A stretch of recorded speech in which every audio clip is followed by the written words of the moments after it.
헌법재판소가 이태원 참사 부실 대응 책임과 관련해 이상민 행정안전부 장관을 탄핵할 수 없다고 결론 내렸습니다. 이상민 행정안전부 장관에 대한 탄핵이 헌법재판소에서 만장일치로 기각됐습니다. 파면을 당할 만큼 헌법상 중대한 위법 사항을 저지른 건 아니다라는 게 헌재의 결론이었죠. 민주당 주도로 헌정사상 처음으로 이뤄진 검사 탄핵안 오늘 헌법재판소에서 기각됐습니다. 더불어민주당이 내일 이동관 방송통신위원장에 대한 탄핵안을 발의하는 것으로 가닥을 잡았습니다. 특별한 변수만 없다면 이동관 방통위원장 탄핵안은 내일 가결될 걸로 보입니다.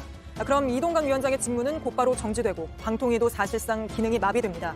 이런 가운데 더불어민주당과 조국혁신당 등 야권은 김홍일 방송통신위원장 탄핵소추안을 전격 발의했습니다. 더불어민주당이 현직 검사 4명에 대한 탄핵안을 국회에 냈습니다. 앞서 탄핵소추안 검사 3명에 더해 7명째입니다. 국회 권한을 계속 사용하겠다고 했는데요. 대장동, 백현동 수사, 쌍방울 대북 송금 의혹을 다 맡아서 수사했던 검사들입니다. 민주당은 이상인 방송통신위원장 직무대행 탄핵소추안도 발의했습니다. 국회를 통과한다면 새 위원장 임명까지 방통위원이 한 명도 없는 초유의 사태를 맞게 됩니다.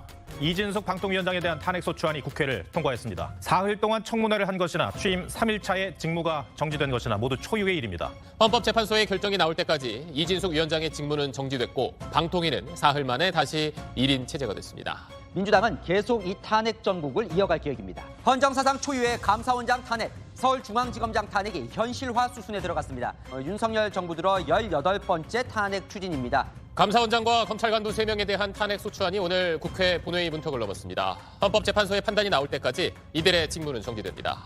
박성재 법무부 장관 그리고 조지호 경찰청장의 탄핵도 임박했습니다. 민주당은 내일 본회의에서 두 사람에 대한 탄핵안을 단독으로라도 처리하겠다고 밝혔는데요. 주요 탄핵 사유에 야당 대표를 노려봤다는 내용이 들어있다고 합니다. 이게 탄핵 이유가 되는 건지 어떻게 생각하십니까? 투표 결과를 말씀드리겠습니다. 법무부 장관 박성재 탄핵소추안은 가결됐음을 선포합니다. 박성재 법무장관과 조지호 경찰청장의 탄핵안도 통과됐습니다. 국무위원 1명만 추가 탄핵되면 국무회의 자체가 와해될 수 있습니다.